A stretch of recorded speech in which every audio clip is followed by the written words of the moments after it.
decimos a los ahorristas que vengan porque los necesitamos, porque esta vez es distinta, y después cuando quieren, digamos, llevarse la plata porque les parece que Argentina no hizo bien las cosas, le queremos poner las trabas. Entonces, o una de dos, o mantengamos las reglas de juego claras, o si no, directamente no tengamos déficit y no tengamos que depender de ese ahorro para financiar un Estado que, bueno, eso es otra discusión, parecería ser terriblemente grande y que tiene como su correlato un sector privado muy castigado en términos impositivos. Entonces, la advertencia fue, si ustedes imponen alguna restricción de capital, a la movilidad de capitales, esto es reversible automáticamente. Claro. Y yo creo que no es tanto para Cambiemos, sino en el caso de que Cambiemos no gane las elecciones. Claro. Acordate que esto... sí, había mecanismos de regulación durante el kirchnerismo que se desmontaron después. Sí, exacto, los mecanismos de regulación, pero aparte, digamos, la calificación de emergente tiene que ver con otras cuestiones adicionales que tienen que ver con la liquidez que tiene el mercado, la profundidad que tiene el mercado, cuán fácil es invertir desde el extranjero en los activos locales.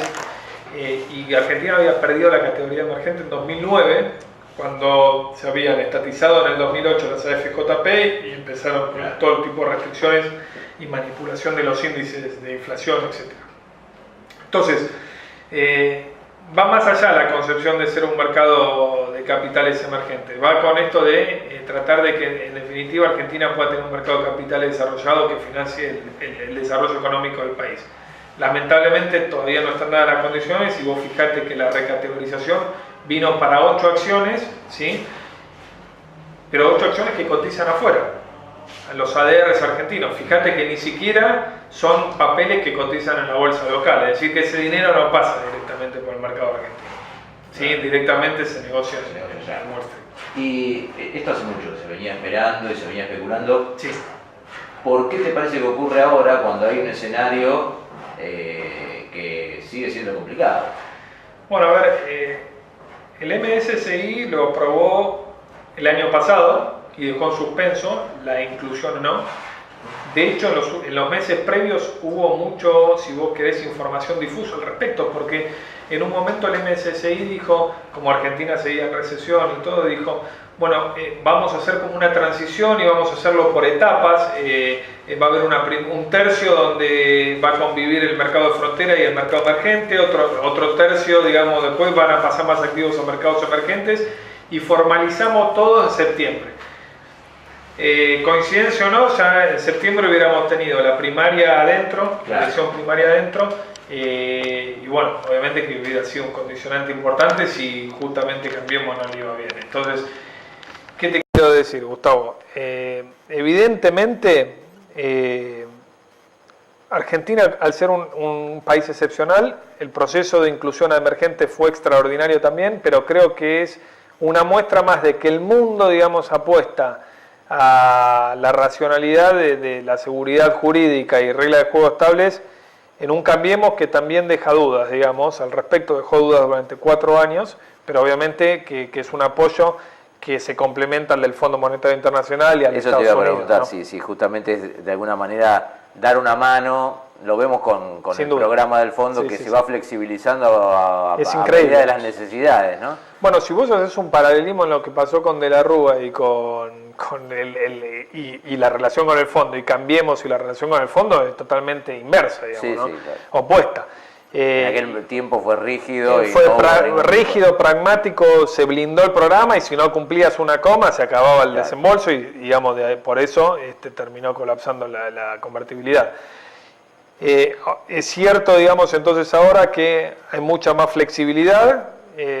Obviamente ahí Estados Unidos juega un papel clave, pero pues lo dice abiertamente también Donald Trump, hablando con Macri, pero es una señal también para la región, digamos, ¿no?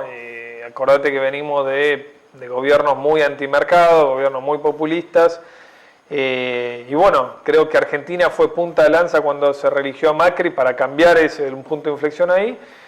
Y bueno, es tratar de sostener eso también en un momento de bastante tumulto en Venezuela, ¿no? Y qué va a pasar con el régimen. Entonces creo que es una señal clara, pero obviamente que no alcanza si Argentina no está dispuesta a cambiar. La macro y todos sus problemas nos siguen jugando en contra, ¿no? Yo diría, sí, obviamente la macro, los argentinos y la propia dirigencia, porque Cambiemos tuvo parte, a ver, que el riesgo país esté en 1000 puntos, básicos, digamos, ¿no? Tiene que ver no solamente con la posibilidad de que vuelva Cristina Fernández de Kirchner, sino también de que, de que Cambiemos no hizo bien las cosas.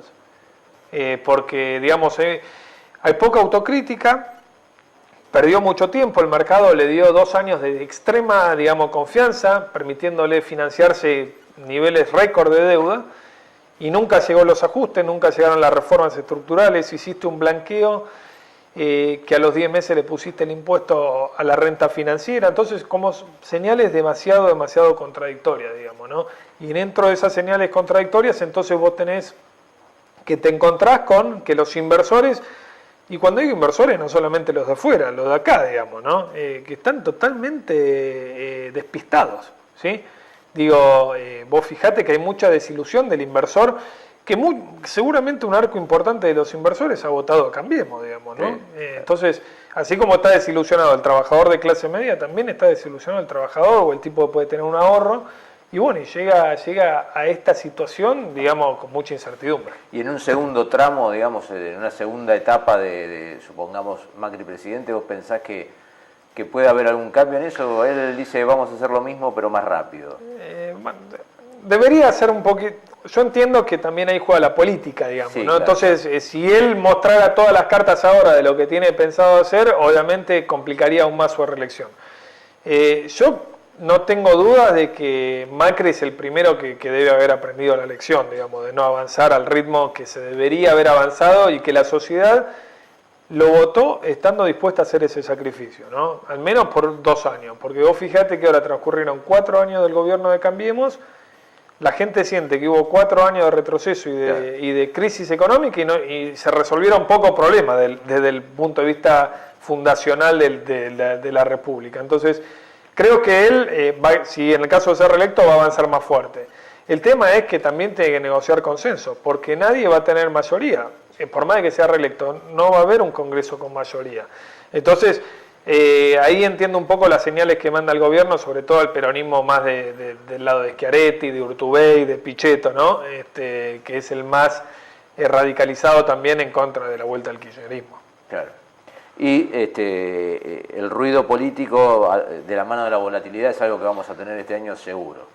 Mira, históricamente en Argentina los procesos eleccionarios son procesos de dolarización de portafolios, digamos, ¿no? Históricamente. Y más, creo que más va a venir este año, sobre todo porque tenemos una elección muy reñida. Y hay muchas encuestas, hay mucha información. Creo que también tenemos un exceso de información, porque por ahí en una semana tenés 10 encuestas que te van diciendo claro, cosas distintas, y después te miden 10 días después, y si Macri subió 2 puntos, bajó 3 puntos Cristina y no sé qué, y los mercados se dan vuelta. Y sí, yo diría que es un año no apto para cardíacos en términos de inversiones, digamos, en el sentido de, bueno, si uno es muy averso al riesgo, lo mejor es estar en cuestiones dolarizadas de corto plazo y tratar de diversificar el riesgo argentino, digamos, ¿no? O sea, no digo que no haya grandes oportunidades, pero es un escenario muy binario. Los precios que vemos hoy de los activos financieros pueden ser una gran oportunidad si Macri es reelecto, pero también pueden tener un margen de seguridad pequeño y seguir bajando si efectivamente Macri no gana las elecciones. Claro, circuló hace una semana o 2 un informe, no recuerdo ahora cuál fue la entidad que lo difundió, donde al sector corporativo se le decía, bueno, guarda que 2020 también va a haber riesgo cambiario. Quiero decir, no se termina esto con las elecciones. No, a ver, el riesgo cambiario, a ver... ¿Cuál es el origen del riesgo cambiario de la Argentina? El origen de todo es la inflación, digamos, ¿no? Porque uno dice, bueno, es verdad que el dólar en Argentina subió mucho más en términos nominales que en Brasil, que en Chile, que en Colombia, en Perú. También, pero tenemos una inflación que es al menos de 10 a 15, 20 veces más. Entonces, cuando vos ajustás el valor del dólar por tu inflación interna, en poder adquisitivo tampoco estás mucho mejor, digamos, aun cuando tuviste una suba del dólar de más de 110%. Lo que yo creo es que si Macri gana, lo que sí se disipa es la incertidumbre política, en términos de que, bueno, los contratos que se firmaron se van a cumplir y no va a haber ninguna locura. Implica, digamos, que vamos a tener que hacer menos sacrificio, no, digamos, no. La verdad es que no, porque justamente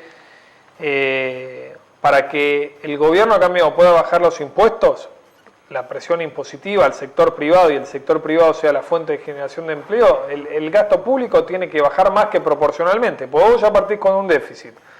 Tenés que bajar un poco el gasto para equilibrar primero. Y después si querés bajar impuestos y no de financiar de vuelta al fisco, tenés que bajar más el gasto.